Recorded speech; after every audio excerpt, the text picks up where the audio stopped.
Alors, on sait aujourd'hui que la France a été récemment éjectée du Mali, du Burkina et du Niger, et que cette France aujourd'hui semble vouloir maintenir son influence dans la région via justement son partenaire ivoirien. Et cette posture, justement, pourrait être une tentative voilée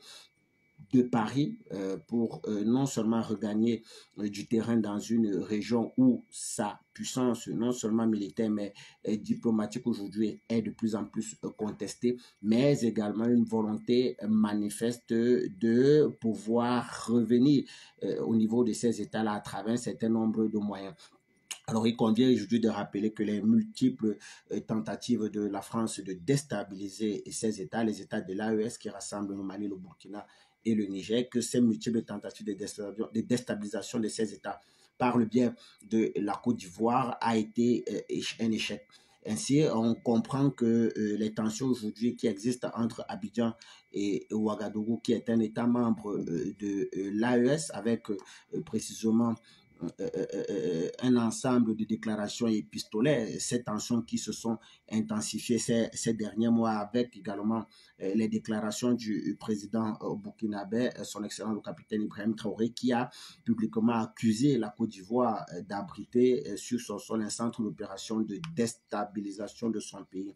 Et cette accusation d'ailleurs a été renforcée par une vidéo qui était devenue très virale, qui reste toujours très virale sur les réseaux sociaux, dans laquelle on pouvait justement voir un sous-officier des forces armées ivoiriennes capturé à la frontière burkinabé, et ce dernier aurait affirmé que son unité, en coordination avec